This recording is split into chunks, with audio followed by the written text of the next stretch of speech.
अल्हम्दुलिल्लाहि रब्बिल आलमीन वस्सलातु वस्सलामु अला सय्यदिल अंबिया वल मुरसलीन अम्मा बाद। अज़ीज़ान गिरामी, बाहर शरीयत किताब से आज इंशाअल्लाह तरावी का बयान होगा। तरावी की नमाज का बयान। तरावी मर्द औरत सब के लिए बिलिज्मा सुन्नत मौक़िदा है, इसका तर्क जायज़ नहीं। तरावी की नमाज क्या है? सुन्नत मौक़िदा है, इसका तर्क करना जायज़ नहीं है। सही मुस्लिम में अबू हुरैरा रज़ियल्लाहु ताला अन्हु से मरवी है, इरशाद फरमाते हैं, जो रमज़ान में क़याम करे ईमान की वजह से और सवाब तलब करने के लिए, उसके अगले सब गुनाह बख्श दिए जाएंगे। यानी सगायर, यानी जो छोटे गुनाह हैं वो तमाम गुनाह उस बंदे के बख्श दिए जाएंगे जो रमज़ान में क़याम करते हैं, सवाब की नीयत से अल्लाह की रज़ा के लिए रमज़ान में इबादत करते हैं। रमज़ान की शब में तो उसके तमाम गुनाह सगायर बख्श दिए जाएंगे। फिर इस अंदेशे के उम्मत पर फ़र्ज ना हो जाए तर्क फरमाई। मेरे आका सल्लल्लाहु अलैहि वसल्लम ने उसके बाद तर्क फरमाई कि कहीं उम्मत पर फ़र्ज ना हो जाए। उसके बाद फिर फ़ारूक आज़म रज़ियल्लाहु ताला अन्हु रमज़ान में एक रात मस्जिद को तशरीफ़ ले गए और लोगों को मुतफर्रिक तौर पर नमाज पढ़ते पाया। कोई तन्हा पढ़ रहा है, कोई अलग पढ़ रहा है, किसी के साथ कुछ लोग पढ़ रहे हैं। फरमाया, मैं मुनासिब समझता हूँ कि इन सब को एक इमाम के साथ जमा कर दूँ तो बेहतर हो कि सब को एक इमाम उबई इब्न काब रज़ियल्लाहु ताला अन्हु के साथ इकट्ठा कर दिया। फिर दूसरे दिन तशरीफ़ ले गए। मुलाहिज़ा फरमाया कि लोग अपने इमाम के पीछे नमाज पढ़ते हैं। हज़रत उमर रज़ियल्लाहु ताला अन्हु ने फरमाया, निअमतिल बिदअति हाज़िही, ये अच्छी बिदअत है। अज़ीज़ान गिरामी, हज़रत उमर रज़ियल्लाहु ताला अन्हु के ज़माने में तरावी की नमाज जमात से उन्होंने पढ़ने का एहतिमाम फरमाया और तब से लेकर आज तक तरावी की नमाज जमात से हो रही है। जमहूर का मज़हब यह है कि तरावी की 20 रकतें हैं और यही अहादीस से साबित है। बेहक़ी ने बसनद सही साहिब बिन यजीद रज़ियल्लाहु ताला अन्हु से रिवायत की, लोग फ़ारूक आज़म रज़ियल्लाहु ताला अन्हु के ज़माने में 20 रकतें पढ़ा करते थे। हज़रत उमर रज़ियल्लाहु ताला अन्हु के ज़माने में कितनी रकतें तरावी की पढ़ी जाती थी? 20 रकतें पढ़ी जाती थी। और इसी तरह हज़रत उस्मान रज़ियल्लाहु ताला अन्हु और हज़रत अली रज़ियल्लाहु ताला अन्हु के ज़माने में भी इसी तरह 20 रकतें तरावी पढ़ी जाती थी। और मुअत्ता में यजीद बिन रुमान से रिवायत है कि हज़रत उमर रज़ियल्लाहु ताला अन्हु के ज़माने में लोग रमज़ान की 23 रकतें पढ़ते। बेहक़ी ने कहा कि इसमें 3 रकतें वित्र की हैं। मुअत्ता में भी ये रिवायत मौजूद है। हज़रत उमर रज़ियल्लाहु ताला अन्हु के ज़माने में लोग 23 रकत पढ़ते थे, मतलब 20 रकत तरावी की और 3 वित्र। हज़रत मौला अली रज़ियल्लाहु ताला अन्हु ने एक शख्स को हुक्म फरमाया कि रमज़ान में लोगों को 20 रकतें पढ़ाएं। हज़रत अली रज़ियल्लाहु ताला अन्हु ने भी क्या हुक्म फरमाया कि रमज़ान में 20 रकतें पढ़ाए। नीज़ इसके 20 रकत होने में ये हिकमत है कि फ़राइज़ व वाजिबात की इससे तकमील होती है और कुल फ़राइज़ व वाजिब की हर रोज़ 20 रकतें हैं। लिहाजा मुनासिब कि ये है भी ये कि 20 हो मुकम्मल और मुकम्मल बराबर हो, मतलब हर रोज़ की जो फ़र्ज़ और वाजिब नमाजों की आप काउंटिंग करेंगे तो वो 20 रकतें होंगी। इस हिसाब से भी आप देखें तो तरावी की नमाज इसी तरह से तकमील करें कि 20 रकत तरावी की नमाज अदा करें। तरावी की नमाज का वक्त फ़र्ज इशा के बाद से तुलुए फज्र तक है। तरावी की नमाज का वक्त कब शुरू होता है? इशा की फ़र्ज नमाज अदा करने के बाद। अगर कोई शख्स इशा में देर से शामिल हुआ, फ़र्ज नमाज हो चुकी थी, तरावी की जमात खड़ी है तो तरावी में शामिल नहीं हो सकता। उसे पहले इशा की फ़र्ज नमाज पढ़नी होगी, फिर उसके बाद वो तरावी की नमाज में शामिल हो। वित्र से पहले भी हो सकती है और बाद भी।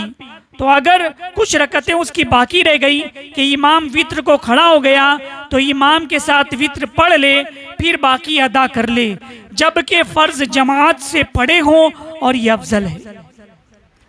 यानी इशा की फर्ज की नमाज के बाद तरावी का वक्त शुरू हुआ और वित्र की नमाज आप हजरात बाद में भी पढ़ सकते हैं और जमात से शामिल भी हो सकते हैं, मगर बेहतर ये अफजल ये है कि अगर इशा की नमाज जमात से पढ़े हों तो वित्र की जमात में शामिल हो, और अगर तरावी पूरी करके वित्र तन्हा पढ़े तो ये भी जायज़ है। और तरावी की नमाज जो बाकी रह गई है उसको पूरी करके वित्र फिर अलहदा पढ़ ले तो इस तरह से भी कर सकता है। मुस्तहब ये है कि तिहाई रात तक ताखीर करें और आधी रात के बाद पढ़ें तो भी कराहत नहीं। मुस्तहब मतलब सवाब है कि तिहाई रात तक ताखीर करें तरावी के लिए, और आधी रात में भी अगर पढ़े तो हरज नहीं। मगर जमात अगर पहले होती है तो आप जमात से शामिल हो जाएं। अगर फौत हो जाए तो उनकी कज़ा नहीं। तरावी की नमाज अगर फौत हो गई, छूट गई, तो अब उसकी कज़ा नहीं है, और अगर कज़ा तन्हा पढ़ ली तो तरावी नहीं, बल्कि नफिल मुस्तहब है, जैसे मगरिब व इशा की सुन्नती। मतलब अगर तरावी छूट गई तो अब दूसरे दिन उसकी कज़ा तरावी की नहीं होगी, और अगर कोई शख्स पढ़ ले तो वो तरावी नहीं होगी बल्कि वो नफिल नमाज होगी। तरावी की 20 रकतें 10 सलाम से पढ़े, हर 2 रकत में सलाम फेरे। तरावी में कितनी रकतें? 20 रकतें 10 सलाम से पढ़े, मतलब हर 2 रकत पर सलाम फेरना चाहिए। अगर किसी ने 20 पढ़कर आखिरी में सलाम फेरा तो हर 2 रकत पर कायदा करता रहा तो हो जाएगी, मगर कराहत के साथ। यानी अगर कोई 20 रकत की एक साथ नियत बांध ले कि मैं 20 रकत पूरी एक साथ पढ़ूं या 10 रकत एक साथ पढ़ूं, तो अब जो 20 रकत या 10 रकत पढ़ने की नियत बांध ली है तो अब उसे चाहिए कि हर 2 रकत पर कायदा करे, हर 2 रकत पर कायदा करे। और अगर वो कायदा नहीं करता, पूरी बगैर कायदे के 10 रकत या 20 रकत एक साथ पढ़ ले तो सिर्फ वो 2 रकत ही मानी जाएगी। अगर 10 रकत पढ़ना चाहे, 20 रकत एक साथ पढ़ना चाहे एक साथ, तो हर 2 रकत पर कायदा करें। और अगर कायदा ना किया तो 2 रकत के कायम मकाम हुई। वही मैंने बताया कि अगर 2-2 रकत पर कायदा ना किया, अगरचे 20 पढ़ ले तो वो 2 ही मानी जाएगी। एहतियात ये है कि जब 2 रकत पर सलाम फेरे तो हर 2 रकत पर अलग अलग नियत करे, और अगर एक साथ 20 रकत की नियत कर ली तो भी जायज़ है। तरावी के लिए हर 2-2 रकत पर अलग अलग नियत कर लें, बेहतर है। और अगर कोई शख्स तरावी से पहले पूरी 20 रकत की एक साथ नियत कर ले तो ये भी कर सकता है। तरावी में एक बार कुरान मजीद ख़त्म करना सुन्नत मौक़िदा है, और 2 मरतबा फजीलत और 3 मरतबा अफजल है। तरावी में 1 मरतबा कुरान अज़ीम ख़त्म करना सुन्नत मौक़िदा है। लोगों की सुस्ती की वजह से ख़त्म को तर्क ना करें। लोग अगर सुस्ती करते हैं कि बहुत लेट हो रहा है, बहुत देर हो जाती है, तो लोगों की सुस्ती की वजह से कुरान अज़ीम की ख़त्म को जो तरावी में किया जाता है उसे ख़त्म ना करें, बल्कि कुरान अज़ीम की तिलावत तरावी में किया करें और पूरा कुरान अज़ीम ख़त्म किया करें। इमाम व मुक्तदी हर 2 रकत पर सना पढ़े और बाद तशहुद दुआ भी। इमाम और मुक्तदी को क्या चाहिए कि हर 2 रकत मतलब हो तो उसके बाद जब 2 रकत हो जाए फिर तकबीर माने तो हर 2 रकत पर सना जरूर पढ़ें, और जब बैठे कायदे में तो तशहुद भी पढ़ें और दुआ भी पढ़ें। मतलब अत्तहियात भी पढ़ें, दुरूद इब्राहिम भी पढ़ें, दुआए मासूरा भी पढ़ लें। अगर एक ख़त्म करना हो तो बेहतर है कि 27वीं शब में ख़त्म हो, फिर अगर उस रात में या उससे पहले ख़त्म हो तो तरावी आखिर तक रमज़ान तक बराबर पढ़ते रहें कि सुन्नत मौक़िदा है। यानी कुरान अजीम ख़त्म कब करना चाहिए? 27वीं शब को कुरान अजीम ख़त्म कर लें तो ये बेहतर है। आमतौर पर देखा गया है कि शब कद्र यानी 27वीं शब को कुरान अजीम ख़त्म हो जाता है तरावी में, तो उसके बाद पब्लिक कम हो जाती है, लोग फिर तरावी पढ़ना छोड़ देते हैं माज़अल्लाह। तो ये ऐसा हरगिज़ ना करें। कुरान अजीम ख़त्म हुआ है, तरावी ख़त्म नहीं हुई है। तरावी हर रमज़ान की रात में पढ़नी है, लिहाजा शब कद्र के बाद तरावी जारी रहेगी अगरचे सूरह तरावी हो। क़िरात और अरकान की अदा में जल्दी करना मकरूह है और जितनी तरतील ज़्यादा हो बेहतर है।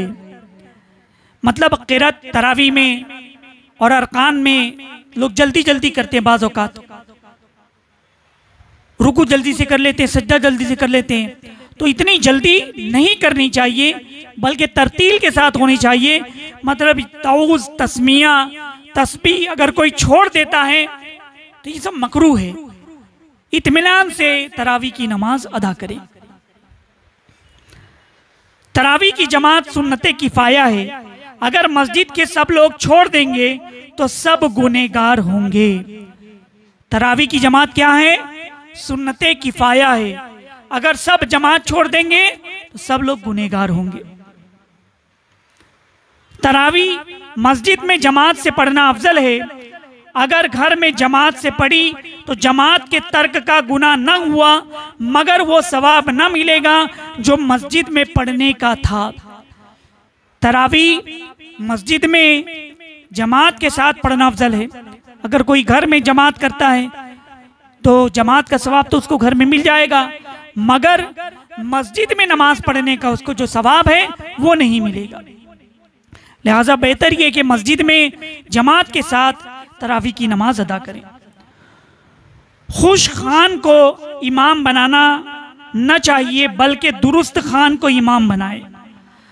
मतलब ये कि जिसकी अच्छी आवाज़ है, बहुत सुरीली आवाज़ है, उसकी आवाज़ देखकर आप इमाम ना बनाएं, बल्कि वो कुरान शरीफ को अच्छा पढ़ता हो, तजवीद की रियायत के साथ पढ़ता हो, क़िरात के साथ पढ़ता हो, एक एक हर्फ समझ में आता हो, ऐसे इमाम को इमाम बनाना चाहिए। अफसोस, सद अफसोस कि इस जमाने में हुफ़ाज़ की हालत निहायत नागुफ्ता भी है। अक्सर तो ऐसा पढ़ते हैं यालमून तालमून के सिवा कुछ पता नहीं चलता। सदरुल शरिया अलैहि रहमा क्या लिखते हैं कि आजकल अफसोस की बात है कि कुछ हुफ़ाज़ ऐसा पढ़ते हैं कि पढ़ते पढ़ते माज़अल्लाह कोई आयत समझ में नहीं आती, सिर्फ आखिर का लफ्ज़ यालमून तालमून उसी वही समझ में आता है। और लोगों का भी हाल ये कि ऐसे इमाम को ही पसंद करते हैं और ये कहते हैं कि आज हमारे यहाँ तो आधे घंटे में तरावी ख़त्म हो गई, हमारे यहाँ तो 20 मिनट में ख़त्म हो गई, हमारे यहाँ तो 35 मिनट में ख़त्म हो गई। तो जहाँ जल्दी तरावी ख़त्म होती है वहाँ पर भीड़ ज़्यादा होती है। नहीं मुसलमानों, ऐसा हरगिज़ नहीं करना चाहिए। ऐसा हाफिज़ जो यालमून तालमून खाली समझ में आए, ऐसे हाफिज़ को ना रखें, बल्कि ऐसे हाफिज़ के पीछे नमाज पढ़ने से गुरेज करें। आप ऐसे इमाम को इमाम बनाएं जो अच्छे से कुरान पढ़े और एक एक लफ्ज़ एक एक हर्फ समझ में आए। सदरुल शरिया अलैहि रहमा लिखते हैं, जो अच्छा पढ़ने वाले कहे जाते हैं उन्हें देखिए तो हुरूफ सही नहीं अदा होते। मतलब जो हर्फ है वो सही अदा नहीं करते, जिससे कतन नमाज नहीं होती। हर्फ अच्छे से अदा होना चाहिए, ज़्यादा तेज़ ना पढ़ें। इसीलिए आप लिखते हैं कि फ़कीर को इन्हीं मुसीबतों की वजह से 3 साल ख़त्म कुरान मजीद सुनने ना मिला। मौला अज़्ज़ वजल मुसलमान भाइयों को तौफीक दे कि जिस तरह से पढ़ने का हुक्म है तजवीद की रियायत के साथ, उस तरह से लोगों को पढ़ने की तौफीक अता फरमाए। आजकल अक्सर रिवाज हो गया है कि हुफ़ाज़ को उजरत देकर तरावी पढ़वाते हैं, ये नाजायज़ है। देने वाला और लेने वाला दोनों गुनहगार हैं। पहले से तय कर लेना हाफिज को तरावी के लिए कि आपको इतना मिलेगा, इतना हम देंगे, तो देने वाला और लेने वाला दोनों गुनहगार होंगे, इस तरह से तय करना ये नाजायज है। हाँ, अगर कह दे कि कुछ नहीं दूंगा या नहीं लूंगा, फिर पढ़े और उस हाफिज की खिदमत करें तो उसमें हरज नहीं। पहले से तय नहीं होना चाहिए, बाद में अगर उनकी खिदमत में कोई नजराना पेश कर देते हैं या उनकी खिदमत कर देते हैं तो उसमें हरज नहीं है। रमजान शरीफ में वित्र जमात के साथ पढ़ना अफजल है, खा उसी इमाम के पीछे जिसके पीछे ऐशा और तरावी पढ़ी हो या दूसरे के पीछे। रमजान शरीफ में फित्र की नमाज जमात के साथ पढ़ना अफजल है। यह जायज है कि एक शख्स ऐशा व वित्र पढ़ाए और दूसरा तरावी पढ़ाए, जैसा कि हजरत उमर रदियल्लाहु ताला अन्हु ऐशा व वित्र की इमामत करते थे और हजरत उबई इब्न काब रदियल्लाहु ताला अन्हु तरावी की इमामत करते थे। मतलब जो इमाम इशा की नमाज पढ़ा दे, वित्र की नमाज पढ़ा दे, फिर तरावी पढ़ाने के लिए कोई हाफिज अलग से हो, तो इस तरह से भी कर सकते हैं। इशा की सुन्नतों का सलाम ना फेरा, उसी में तरावी मिलाकर शुरू की, तरावी नहीं हुई। इशा की सुन्नतों का सलाम ना फेरा, उसी में तरावी मिलाकर शुरू कर दी, तो इस तरह तरावी शुरू नहीं होगी। पहले इशा की नमाज पढ़ लें, फिर उसके बाद तरावी की नियत करें दिल में, फिर उसके बाद तकबीर तहरीमा से नमाज शुरू करें। तरावी बैठकर पढ़ना बिला उज़्र मकरूह है, बल्कि बाज़ों के नज़दीक तो होगी ही नहीं। तरावी बैठकर पढ़ना बगैर उज़्र के नापसंदीदा है, और बाज़ के नज़दीक बैठकर नमाज पढ़ना से तरावी होगी ही नहीं, लिहाजा खड़े होकर के ही तरावी की नमाज अदा करें। अगर बीमारी है, कोई उज़्र है तो अलग बात है। मुक्तदी को ये जायज़ नहीं कि बैठा रहे, जब इमाम रुकू करने को हो तो खड़ा हो जाए। ये मुनाफिकीन से मुशाबिहत है। अल्लाह अज़्ज़ा वजल इरशाद फरमाता है कि मुनाफिक जब नमाज को खड़े होते तो थके जी से। देखिए अक्सर मस्जिद में क्या होता है कि इमाम साहब अल्लाह अकबर कह करके उन्होंने तरावी शुरू कर दी, क़िरात कर रहे हैं। अब कुछ लोग बैठे रहते हैं, वो लोग क्या देखते हैं कि जैसे ही इमाम साहब रुकू में जाने वाले हैं, फिर वो अल्लाह अकबर कह करके नियत बांध लेते हैं। पहले बैठे रहे, गपशप मार रहे हैं। तो ये इस तरह से करना मुक्तदी को जायज़ नहीं है कि वो बैठा रहे, फिर इमाम रुकू के करीब हो तो शामिल हो। ऐसा हरगिज़ नहीं करना चाहिए। मुसलमानों, रमज़ान का मुक़द्दस महीना है, इसकी बड़ी साअत, सब रहमत वाली बरकत वाली साअतें हैं। जितना हो सके इबादत और रियाजत करें, कुरान की तिलावत करें, कुरान की तिलावत सुनें, और इस तरह से करना मुनाफिकों का तरीका है। कुरान में भी रब तबारक व तआला ने फरमाया कि मुनाफिक जो नमाज पढ़ते थे वो भी थके थके जी से नमाज पढ़ा करते थे, लिहाजा उनके तरीके से नमाज नहीं पढ़नी चाहिए। 2 रकत पर बैठना भूल गया, खड़ा हो गया, और जब तक तीसरी का सजदा न किया हो बैठ जाए। 2 रकत पर बैठना भूल गया, कायदा करना भूल गया और खड़ा हो गया, तो जब तक तीसरी रकत का सजदा न किया हो, रुकू में भी याद आ जाए, खड़े होता याद आ जाए, तो फिर बैठ जाए। उसको चाहिए कि बैठ जाए। और अगर सजदा कर लिया हो तो 4 पूरी कर ले, मगर 2 शुमार की जाएंगी। कोई 4 रकत तरावी की नियत बांधा है, 2 पर बैठना भूल गया, तीसरी पर अगर याद आया तो बैठ जाए, और तीसरी पर नहीं याद आया, 4 पूरी कर ली, 2 रकत का कायदा नहीं किया, तो उसकी 2 रकत ही शुमार की जाएंगी। सलाम फेरने के बाद कोई कहता है कि 2 ही, कोई कहता है कि 3, तो इमाम के इल्म में जो हो उसका एतबार है। कभी कभी भूल हो जाती है कि सलाम फेर लिए, अब मुक्तदी में से किसी ने कहा कि 2 रकत हुई, किसी ने कहा कि हमने 3 पढ़ ली, कोई अलग अलग बातें कर रहा है, तो ऐसी सूरत में इमाम का दिल किस पर जम रहा है, इमाम क्या कहता है, तो उसका एतबार किया जाएगा। इमाम अगर कहता है कि 2 हुई तो उसी को मान लिया जाएगा। और अगर इमाम को किसी के बात का यकीन ना हो तो जिसको सच्चा जानता हो उसके कौल का एतबार करे। फिर कुछ 2 कह रहे, कुछ 3 कह रहे, तो इमाम जिसको सच्चा समझता है उसके कौल का एतबार करे। और अगर इसमें लोगों को शक हो कि 20 हुई या 18, तो 2 रकत तन्हा पढ़े। कभी किसी को शक हो जाए 20 रकत तरावी पढ़नी है, अभी 20 रकत हो गई कि 18 हो गई, तो आखिरी की जो 2 रकतें पड़ी हैं, हुक्म ये है कि वो 2 रकतें फिर तन्हा पढ़ी जाएं। अगर किसी वजह से ख़त्म ना हो तो सूरतों की तरावी पढ़ें। और इसके लिए बाज़ों ने ये तरीका रखा है कि अलम तरा कैफा से आखिर तक 2 बार पढ़ने में 20 रकतें हो जाएंगी।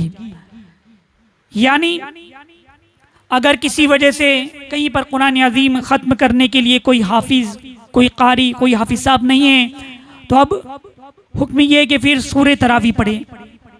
या अगर तरावी किसी की छूट गई है तो अब वो पढ़ना चाहता है तो वो सूरे तरावी पढ़ ले। मतलब 20 रकत में सूरे कौन सी मिलाएं? अलम तरा कैफा यहाँ से पहली रकत में पढ़ लें, दूसरी रकत में ले इलाफ पढ़ लें, उसके बाद अराइतल्लज़ी पढ़ लें, फिर इन्ना आतैनाकल कौसर पढ़ लें, फिर कुल या अय्युहल काफिरून पढ़ लें, फिर इज़ा जा, फिर तब्बत यदा, फिर कुल हुवल्लाह, फिर कुल औज़ु बिरब्बिल फलक, फिर कुल औज़ु बिरब्बिन नास। ये 10 सूरे हो गए। अब ये 10 पढ़े लिए तरतीब के साथ, फिर उसके बाद जो दूसरी 10 शुरू करें, फिर अलम तरा से शुरू करें। एक बार बिस्मिल्लाह शरीफ जहर से पढ़ना सुन्नत है। अगर सूरत की इब्तिदा में आहिस्ता पढ़ना मुस्तहब है। हर सूरत की इब्तिदा में आहिस्ता पढ़ना मुस्तहब है। शुरुआत में एक बार जोर से बिस्मिल्लाह पढ़ना सुन्नत है, जहर से। शबीना के एक रात की तरावी में पूरा कुरान पढ़ा जाता है। जिस तरह आजकल रिवाज है कि कोई बैठा है बातें कर रहा है, कुछ लोग लेटे हैं, कुछ लोग चाय पीने में मशगूल हैं, कुछ लोग मस्जिद के बाहर हुक्का नोशी कर रहे हैं, और जब जी में आया एक आध रकात में शामिल हो गए, तो ये सब नाजायज है। अगर इत्मीम है सब लोग एक साथ शामिल हो जाएं। अल्लाह तबारक व तआला से दुआ है कि हमें तरावी मशाइल शरिया की रोशनी में अमल करने की, पढ़ने की तौफीक अता फरमाए। व मालिन इल्लल बलाग। अस्सलामु अलैकुम।